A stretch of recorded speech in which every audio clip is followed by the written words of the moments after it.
ਅਸੀਂ लगातार ਜਿਹੜੀਆਂ ਇਹ ਕਵਰੇਜ ਦਿਖਾ ਰਹੇ ਹਾਂ ਪਰ ਦਰਸ਼ਕਾਂ ਤੋਂ ਮਾਫੀ ਵੀ ਚਾਹੁੰਦੇ ਹਾਂ ਜਿਹੜੀ ਤੁਹਾਡੇ ਤੱਕ ਤੁਰੰਤ ਪਹੁੰਚਣੀ ਚਾਹੀਦੀ ਆ ਉਹ ਲੇਟ ਇਸ ਦਾ ਵੱਡਾ ਕਾਰਨ ਇਹ ਨੈਟ ਆ ਜਿਹੜਾ ਬੰਦ ਕਰ ਦਿੱਤਾ ਗਿਆ ਨੈਟ ਦੀ ਵਜ੍ਹਾ ਕਰਕੇ ਜੋ ਤੁਰੰਤ ਨਹੀਂ ਦਿਖਾਈ ਜਾ ਰਹੀ ਇਹ ਇੱਕ ਫਰਵਰੀ ਦੀ ਕਵਰੇਜ ਆ ਵੱਡੀ ਗਿਣਤੀ ਦੇ ਵਿੱਚ ਕਾਫਲੇ ਪਹੁੰਚੇ ਨੇ ਇੱਥੇ ਬੀਬੀਆਂ ਵੱਡੀ ਗਿਣਤੀ ਦੇ ਵਿੱਚ ਹਰਿਆਣੇ ਦੀਆਂ ਬੀਬੀਆਂ ਨੇ ਜਿਹੜੀਆਂ ਸਾਡੀਆਂ ਭੈਣਾਂ ਨੇ ਉਹ ਵੱਡੀ ਗਿਣਤੀ ਦੇ ਵਿੱਚ ਇੱਥੇ ਪਹੁੰਚੀਆਂ ਨੇ ਕੀ ਕਹਿਣਾ ਚਾਹੁੰਦੀਆਂ ਨੇ ਬੀਬੀਆਂ ਨਾਲ ਗੱਲ ਕਰਦੇ ਹਾਂ ਹਾਂਜੀ ਕੀ ਕਹਿਣਾ ਚਾਹੁੰਦੇ हो ਤੁਸੀਂ हम लोग हरियाणा के हौलाना गांव से आए हैं हम चाहते हैं कि मोदी सरकार ये सारे काले कानून रद्द कर दे क्योंकि नो फार्मर नो फूड किसान एकता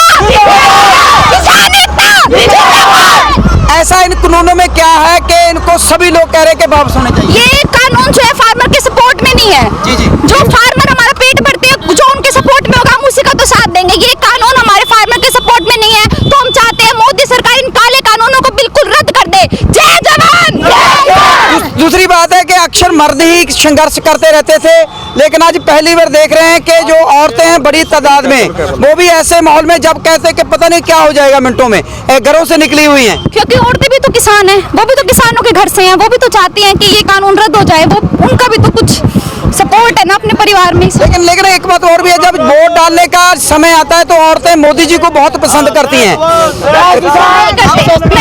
नहीं करते मोदी इसलिए सपोर्ट करते क्योंकि हम सोचते हैं कि मोदी सरकार बहुत अच्छे काम करेंगे लेकिन बाद में पता चलता है कि हमारे फेवर में कुछ होता नहीं है जी जी लेकिन वो दोबारा फिर 24 में आने की बातें करते कि 24 में फिर केंद्र में सरकार बनेगी नहीं क्यों नहीं आएगी क्योंकि अब की बार मोदी सर गंदे काम किए किसानों के सपोर्ट में है तो किसान तो मोदी जी के फेवर में बिल्कुल भी नहीं है ये हमारे साथ एक माता जी क्या कहना चाहते हैं आप लोग जैसे इस बार आप लोगों ने केंद्र में भी मौका दे दिया बीजेपी को और स्टेट में भी हरियाणा में भी मौका दे दिया वो भरता नहीं था मैंने अच्छा समझ के सोचा था अच्छे काम करे नहीं किसान दुखी कर दिए अच्छा मोदी जी बारे में जहाँ खट्टर जी के बारे में आपका क्या कहना है अब खट्टर ने तो गाइड दे वो क्यों कुछ काम नहीं करते काम नहीं करे हरियाणा का कुछ भी दूसरी बात है अब जातिवाद की बात करते हैं लेकिन वो तो हिंदुत्व के नाम पे लेके जा रहे हैं आप लोग तो सारे हिंदू हुए हो हिंदू हो कब वो पता मुस्लिम सिख ईसाई सब आपस में हम भाई भाई हैं लेकिन ये राजनीतिक पार्टियां हमें लड़ाने का काम करती है कभी जात के नाम से कभी धर्म के नाम से कभी किसी वर्ग के नाम से इन्हें और कोई काम नहीं है लड़ाने का काम अपनी राजनीतिक रोटियां सेकते ही है और किसान का क्या गरीब मजदूर का इनसे कोई मतलब नहीं है यही हिंदू कार्ड खेड़ के तो वो आपके स्टेट हरियाणा में सरकार बना गया यूपी में बना गया और बहुत से स्टेटों में अब आगे जाके उनका जब पता चलेगा आप लोगों को चलने देंगे नहीं चलने देंगे बिल्कुल भी नहीं चलने देंगे हरियाणा में तो उन्होंने जातिवाद फैलाया 36-35 का कर दिया एक और अलग निकाल दिया और आपस में झगड़ा करने का काम किया इन्होंने बिल्कुल अच्छा मोदी जी मन की बात में कह रहे हैं कि तिरंगे का अपमान हुआ है ऐसी कुछ है ऐसी कोई बात नहीं है अगर कोई किसी ग्रुप का कोई आदमी इस तरह की षड्यंत्र रचता है सरकार के इशारे पर रचता है तो उसमें किसान का कोई आंख नहीं है किसान का बेटा हमेशा तिरंगे की इज्जत करता है और तिरंगे में लपेट के सीमा से आता है इतना जो सही जो किसानों के बच्चे होते हैं अगर किसी वर्ग के आज तक हुए हो तो कोई बता दिखा दे हिंदुस्तान में अच्छा एक तरफ तो मोदी जी बात कर रहे हैं कि बातचीत का बदल खुला है हम एक काल के ऊपर बैठे हैं दूसरा वो कल जो मन की बात में उन्होंने बोला कि तिरंगे का अपमान हुआ है, मतलब दो बात पहले एकदम दूसरी करते हैं, दूसरी ये इससे संभव है कि एक बातचीत न हो? पहली बात तो तिरंगे का अपमान जो करवाया जो भाजपा कार्य करता है, वो एक ऐसा प्रभारी है जो सनी देओल के वोट मांगता पंजाब में घूम रहा था गुरदासपुर में, ठीक है। वो कह रहे हैं मन की बात तो उसने अपने लोगों के साथ भी नहीं की, हमारे साथ क्या बात करेगा, वो नहीं करता वो बात। वो एक षड्यंत्र रच रहा है, किसानों को मारने की कोशिश कर रहा है। और ये पंजाब भाईचारा सारा एक है, पंजाब भाईचारा जिंदाबाद। बहुत बड़ी गेम थी जो हरियाणा वालों ने फेल कर दी कि पंजाब और हरियाणा को लड़ा दो, तो इनका जो धरना है वो बॉर्डर पे है, हरियाणा के दिल्ली के बॉर्डर पे है, तो फेल हो जाएगा। आप लोग इस बारे में क्या कहना चाहते हैं? इसने साजिश 26 तारीख को साजिश रची भाई पंजाब को भाईचारा को अलग किया जाए, लेकिन हम षड्यंत्र में पड़ने वाले नहीं है। हम आज भी एक रहेंगे और रखते रहेंगे। अच्छा ऐसा हरियाणा जो पंजाब के जो लोग जहाँ पे धरने पे बैठे थे, वो जैसे हम लोग धरने से दूर बैठे थे अपने दफ्तरों में बैठ के इसकी कवरेज दे रहे थे, तो हमको भी लगा था कि हमारे भाई उन लोगों के बीच में फंस गए, शायद वो सुरक्षित ना हो। लेकिन अब आप उनकी सुरक्षा की गारंटी लेते हैं जो जहाँ पे पंजाबी बैठे हैं, जहाँ बिल्कुल जी, ये बात कहने की थोड़ी है जी। आगे पंजाब, क्या कहना चाहते हैं? आगे हरियाणा होगा, पीछे पंजाब होगा। पहले हरियाणा वाले मरेंगे, पंजाब वाला बाद में कुर्बानी छोटा भाई देगा, उसके बाद कुर्बानी बड़ा भाई देगा हमारा। ये लोग पंजाब को बड़ा भाई मानते हैं, जैसे हमने रात भी खबरें दिखाई है बहुत बड़ी, क्योंकि ये बहुत बड़ी बात है कि पंजाब को बड़ा भाई मान के ये बोलते हैं कि अब छोटा भाई पहले मरेगा, उसके बाद बड़े भाई पे आ जाएगी। कुछ और लेडीज हैं, उनसे बात करते हैं। आप अनों के बारे में जो अब इतना पास करते हमारे और किसानों की मदद करें, ये कहना चाहते हैं हम। आप क्या कहना चाहते हैं? यही कहना चाहते हैं कि ये कानून रद्द हो जी, इसीलिए हम सारे यहाँ इकट्ठे हुए हैं। भी मोदी सरकार का न शादी तक करवाना, वो क्या जाने नमक का उसका बाकी है हल्दी का। इतने दिन तक मर रहा है, कम से कम उन क्या करनी तो पूछ लो भाई, तेरे कितने किसान मर गए? आज तक एक बार भी टीवी पर नहीं उन्हें कभी किसान मर गए। सिर्फ कह रहे हैं पुलिस वाले का चोट लगी, ये भी तक ना कि किसान भी इतने मर गए। उस किसान के घर जाकर देखो जी का एक बेटा था वो भी मर गया, और तो उसका नाते हो गया, वो किसके सहारे करेंगे? अच्छा दूसरी बात है कि आप लेडीज घूम रहे हो जहाँ पे एक फिल्मी कला अदाकार थी कंगना रनौत, तो उस बोलते थे कि दिहाड़ी पे लाए हो। आप लोगों में से कोई ऐसा नहीं जी, हम कोई दिहाड़ी पर नहीं आए, हम अपनी मर्जी तो आए हैं और अपनी मर्जी के आंदोलन में शामिल हो रहे हैं। हम दिहाड़ी में रख लेंगे, जितनी दिहाड़ी मांगे उतनी दिहाड़ी देंगे, तो हम अपने किले पे दिहाड़ी पड़ जाओ, लेकिन हम किसान के साथ रहेंगे। इतना जिएंगे, इतना मरेंगे, इतने। लेकिन हमने सरकार से कोई दवेश नहीं है, हमें सिर्फ काले कानूनों से दवेश है, और हमने कोई दिक्कत नहीं है। ये थे हरियाणा वाले लोग जो जहाँ पे पहुंचे हुए थे, कुछ नौजवान भी हैं। आप क्या कहना चाहते हैं?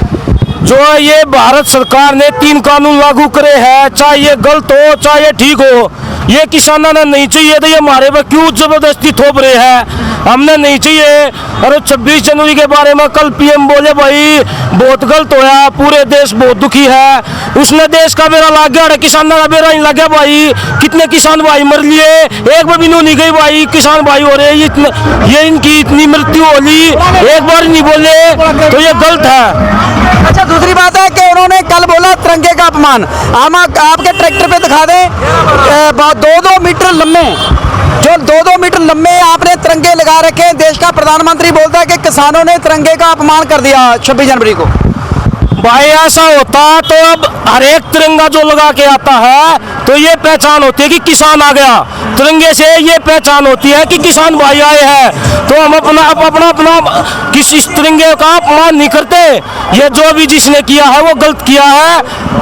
अच्छा जो प्रधानमंत्री जी ये झूठ बोल रहे हैं कि तिरंगे का अपमान हुआ है। तिरंगे को पानी करा, ये कुछ बदली आदमी थे, उन्हें जो साजिश के तहत बीजेपी ने करवाया है, किसानों ने कोई पंगा नहीं करा इसमें, ना किसानों ने तिरंगे का अपमान करा। तिरंगे का जो अपमान करते ट्रैक्टर लगा थोड़ी आओ किसान है, तिरंगे ने हम सरकार से बत्ती तिरंगे ने माना है।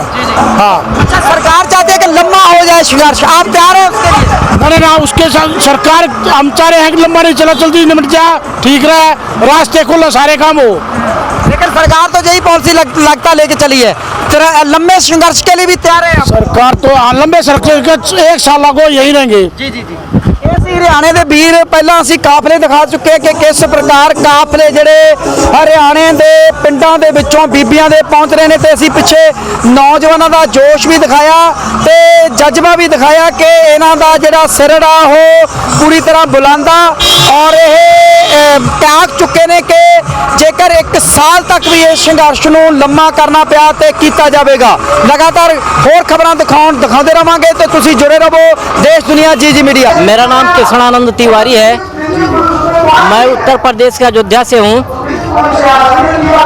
मैं एक कवि हूँ। जैसा कि आप लोगों को पता है कि हमारे एक बहुत बड़ी कवि हुए थे रामधारी सिंह दिनकर। 1977 में जेपी आंदोलन के समय में उन्होंने कहा था कि सिंहासन खाली करो जनता आती है। मैं भी एक कवि हूँ। मैंने एक नारा दिया है कि मेरी एक कविता है जिसका शीर्षक है नर पिशाच। नर कविता किसान देखिए, मैं किसान आंदोलन को समर्थन करने के लिए यहाँ बार बार आता रहता हूँ और किसानों का जो शांतिपूर्ण आंदोलन चल रहा था इसको बर्बाद करने की सरकार द्वारा साजिश की गई है। मैंने एक छोटी सी कविता लिखी है जिसका शीर्षक है नर पिशाच। मैं वो कविता आपको सुनाना चाहूँगा। मुझे कुछ बताने की आवश्यकता नहीं, कविता सारी बातें अपने आप बोल देगी। नर पिशाच से देश बचाना सबकी जिम्मेदारी है। नर पिशाच से देश बचाना सबकी जिम्मेदारी है। हम पर आज प्रहार हुआ है, कल को तुम्हारी बारी है। सड़कों पर मजदूर मरे क्या नहीं दिखाई देता है। सड़कों पर मजदूर मरे क्या नहीं दिखाई देता है। लाखों बेरोजगार हुए क्या नहीं दिखाई देता है। उसके मुंह में लगा खून का दाग नजर ना आता है। उसके मुंह में लगा खून का दाग नजर ना आता है। जिसको हम कहते थे साहब भारत भाग्य विधाता है। दोनों हाथों बेच रहा जो भारत माँ की छाती को, दोनों हाथों बेच रहा जो भारत माँ की छाती को, देख नहीं पाते कैसे हम उस बहसी कुलघाती को। भूमि पुत्रों पर पानी की जो बौछार कराता है, भूमि पुत्रों पर पानी की जो बौछार कराता है, कितनी भीषण ठंड हो रही उसे नजर ना आता है। नर पिशाच से मुक्त देश का सपना हमें सजोना है। नर पिशाच से मुक्त देश का सपना हमें सजोना है। नर पिशाच की नजरों में धरती पुत्र खिलौना है। हम बेशक ना रहे जहां में बच्चा बच्चा गाएगा, हम बेशक ना रहे जहां में बच्चा बच्चा गाएगा। नर पिशाच का जिक्र करोगे उसका नाम बताएगा। धन्यवाद।